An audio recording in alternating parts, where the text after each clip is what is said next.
సింగరేణి అధికారుల సమస్యలను వెంటనే పరిష్కరించాలని అధికారుల ఓపికను పరీక్షించొద్దని సీఎం ఓఏఐ అధ్యక్షులు ప్రధాన కార్యదర్శులు హెచ్చరించారు. ఈ మేరకు ఆదివారం ఎయిటింగ్ లైన్ కాలనీలోని ఎన్సీఓఏ క్లబ్లో ఏర్పాటు చేసిన విలేకరుల సమావేశంలో CM OAI president P Lakshmipathi Goud, general secretary P Narasimhulu, vice president Ponugoti Srinivas మాట్లాడుతూ రాత్రింబవళ్లు శ్రమిస్తూ సింగరేణి సంస్థ ప్రగతికి తోడ్పడుతున్నటువంటి అధికారుల వేతన సవరణ, పిఆర్సీ మరియు పెర్ఫార్మెన్స్ రిలేటెడ్ పే పిఆర్పి సమస్యలను వెంటనే యాజమాన్యం మరియు ప్రభుత్వం పరిష్కరించాలని డిమాండ్ చేశారు. అర్హులైన అధికారులకు రావాల్సినటువంటి ప్రయోజనాలను సకాలంలో అందించకపోవడం వల్ల వారిలో తీవ్ర అసంతృప్తి నెలకొంటుందని, ఈ విషయంలో తగిన నిర్ణయం తీసుకోవాలని, 2 సంవత్సరాలుగా అధికారుల సమస్యలు పరిష్కరించడం లేదని, కోల్ ఇండియాలో మాదిరిగా సింగరేణిలో కూడా అప్గ్రేడియేషన్ అమలు చేయాలని 2022, 23, 24 సంవత్సరాలకు సంబంధించినటువంటి పిఆర్పిని కోల్ ఇండియాలో 2 సంవత్సరాల ముందే చెల్లించినా సింగరేణిలో ఇంకా చెల్లించలేదని, కోల్ ఇండియా కంపెనీలో చెల్లిస్తున్నటువంటి అన్ని భత్యాలు సింగరేణి అధికారులకు చెల్లించాలని డిమాండ్ చేశారు. తెలంగాణ రాష్ట్ర ప్రభుత్వం సింగరేణి ఉద్యోగులకు ప్రకటించిన ఇతర భత్యాలు అధికారులకు కూడా అమలు చేయాలని కోరారు. వివిధ పదోన్నతుల సమస్యలు పరిష్కరించాలని, చార్జ్షీట్ విచారణలను పారదర్శకంగా నిర్వహించి త్వరితగతిన ముగించాలని కోరారు. ఇట్టి సమస్యలను వెంటనే పరిష్కరించాలని లేదా 16వ తేదీ నుండి ఆందోళనలు ఉధృతం చేస్తామని హెచ్చరించారు. ఈరోజు అధికారులు సంఘం ఇక్కడ సమావేశం కావడానికి ముఖ్య కారణం ప్రస్తుతము రావాల్సిన పిఆర్పి విషయం అయితేంది, పే అప్గ్రేడేషన్ విషయం అయితేంది, కోల్ ఇండియా మాదిరిగా అక్కడ ఇస్తున్న అధికారులకు ఇస్తున్న వసతులు అయితేంది ఇక్కడ ఈరోజు వరకు కూడా చేయడం లేదు ఇటు హైయర్ మేనేజ్మెంట్. దాంట్లో భాగంగా ఇప్పుడు మేము అందరం ఇక్కడ సమావేశం జరిగాము. పిఆర్పి విషయానికి వచ్చేస్తే 22, 23 సంవత్సరము 23-24 సంవత్సరానికి కూడా ఈరోజు వరకు కూడా పేమెంట్ జరగలేదు. కోల్ ఇండియాలో పేమెంట్ జరిగింది. ఆల్రెడీ సింగరేణి హైయర్ మేనేజ్మెంట్ నుంచి మినిస్టర్ దగ్గరికి వెళ్ళిపోయినాయి అవి లెటర్లు. 8 నెలలు గడిచిపోయింది. బట్ ఈ రోజు వరకు కూడా ఎలాంటి స్పందన గవర్నమెంట్ నుంచి రావడం లేదు. అదేవిధంగా పే అప్గ్రేడేషన్ విషయానికి వస్తే జనవరి 26 నుంచి కోల్ ఇండియాలో పే అప్గ్రేడేషన్ వచ్చింది. బట్ ఈ రోజు వరకు కూడా సింగరేణిలో ఎలాంటి స్పందన లేదు. కమిటీని పంపించడం జరిగింది కంపెనీ, కానీ కంపెనీ యొక్క రికమెండేషన్ను బోర్డులో పెడతామని చెప్పేసి ఈ రోజు వరకు మాకు ఎలాంటి ఎక్స్పీరియన్స్ ఇవ్వలేదు. అదేవిధంగా ప్రమోషన్ విషయంలో అయితేంది, ట్రాన్స్ఫర్ల విషయంలో అయితే ఎలాంటి పారదర్శకం కనబడడం లేదు. ఎవరు ఎక్కడ పనిచేస్తారో, ఎందుకు పనిచేస్తారో అర్థం కాని పరిస్థితి ఈరోజు సింగరేణిలో నెలకొంది. దీంట్లో సిన్సియర్గా డెడికేటెడ్గా పనిచేసే ఆఫీసర్లకి మనోవేదన కలుగుతుంది. వాళ్ళు కూడా సరిగ్గా చేయలేని పరిస్థితి ఏర్పడతా ఉంది. ఆఫీసర్ అనే వ్యక్తి కంపెనీ విషయానికి వచ్చేస్తే డెడికేటెడ్గా వర్క్ చేస్తాడు. భార్య పిల్లలను పక్కన పెట్టేసి ఆయన సర్వస్వంగా వర్క్ చేస్తారు. మనమంతా మీరు గమనించవచ్చు.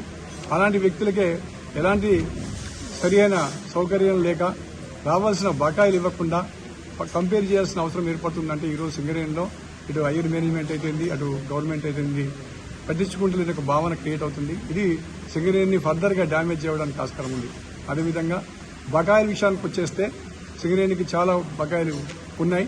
దాన్ని కూడా వెంటనే ఇచ్చేస్తే డెఫినెట్గా సింగరేణిలో ఫర్దర్గా ఇంప్రూవ్మెంట్ చేసుకోవడానికి, కొత్త ఇండస్ట్రీని పోవడానికి మాకు ఆస్కారం ఉంటుంది. ఎందుకంటే సింగరేణి విషయానికి వస్తే తెలంగాణ విషయంలో ఇప్పుడున్న కోల్ బ్లాక్ విషయానికి వస్తే చాలా తక్కువ కోల్ బ్లాక్స్ ఉన్నాయి. స్ట్రిప్పింగ్ విషయం ఎక్కువ ఉంది కాబట్టి బయటకు పోవాలంటే ఎకనామిక్ కూడుకున్నది. అదేవిధంగా పవర్ ప్లాంట్ ఏర్పాల్సిన అవసరం కూడా సింగరేణికి ఎంతో ఉంది. అది చేయాలి అంటే ఖచ్చితంగా ఎకనామిక్గా సింగరేణి స్ట్రాంగ్గా ఉండాలి. స్ట్రాంగ్గా ఉండాలంటే కంపెనీకి రావాల్సిన బకాయిలు వచ్చినట్లయితే ఇబ్బంది పోతుంది. నేను చెప్పదలుచుకున్న ఒకటే విషయము, మా ఆఫీసర్ తరఫున మాకు రావాల్సిన పిఆర్పి ఇమ్మీడియట్గా ఇవ్వాలి. అదేవిధంగా పే అప్గ్రేడేషన్ వెంటనే జరగాల్సిన అవసరం ఉంది. మిగతా విషయాలు చర్చల ద్వారా సాధించుకోవచ్చు. లేని పక్షంలో దశల వారీగా కార్యక్రమాన్ని ఉధృత చేస్తాం. ఇనిషియల్గా మేము 16వ తారీఖు నుంచి కార్యక్రమాలు మొదలు పెడతాము. ఏ స్థాయికైనా పోవడానికి తగ్గే విషయం ఉండదు. దయచేసి పై అధికారులు అదేవిధంగా ప్రభుత్వం దీంట్లో జోక్యం చేసుకుని ఇమ్మీడియట్గా అధికారులకు రావాల్సిన వసతులు అయితేంది, పిఆర్పి అయితేంది, పే అప్గ్రేడేషన్ ఇమ్మీడియట్గా చేయాలని కోరుకుంటున్నాం. అందరికీ నమస్కారం. నార్మల్గా మన సింగరేణి అధికారులందరికీ కూడా మా పే కానీ ఫెసిలిటీస్ కానీ అన్ని ఆన్ పార్ విత్ సిఏఎల్ కానీ లేదైతే ఏదైనా ప్రత్యేకంగా మా తెలంగాణ ప్రభుత్వం ప్రకటించిన అయితే ఇవి 2 విషయాలలో మాకు యాజిటీస్గా మాకు ఇంప్లిమెంట్ చేస్తారు. ఈ మధ్యకాలంలో పిఆర్పి అనేది 2022-23, 2024 రెండు సిఏలో పేమెంట్ చేసిండ్రు, 2 years అవుతుంది, అవి పే చేయలేదు. నెక్స్ట్ 24-25 కూడా ఈ జూన్లో వాళ్ళు అన్ని రెడీ పెట్టుకున్నారు, ఈ నెలలో పేమెంట్ కావచ్చు. ఆ రకంగా 3 పెండింగ్ ఉన్నాయి. అదేవిధంగా పే ప్యారిటీ ఉన్న దృష్ట్యా పే అప్గ్రేడేషన్ అనేది సిఐఎల్లో 2026 జనవరి నుంచి ఇంప్లిమెంట్ చేసిండ్రు. అక్కడ సర్కులర్ ఏం రాలేదు కాబట్టి మేము ఒత్తిడి చేయడం వల్ల ఒక కమిటీని పంపించింది కోల్కతాకు. ఆ కోల్కతాకు వచ్చిన కమిటీ కూడా రిపోర్ట్ సబ్మిట్ చేసింది. ఆ రిపోర్ట్ను మన వచ్చే బోర్డులో పెట్టేసి మన సింగరేణిలో ఇమీడియట్గా ఇంప్లిమెంట్ చేయాలనేసి మేము కోరినాం. కానీ దాని మీద ఎలాంటి స్పందన లేదు. అదే రకంగా మా ప్రమోషన్స్లో కానీ ట్రాన్స్ఫర్స్లో కానీ ఒక ట్రాన్స్పరెంట్ పాలసీ పెట్టాలన్నా అది కూడా పెట్టట్లేదు.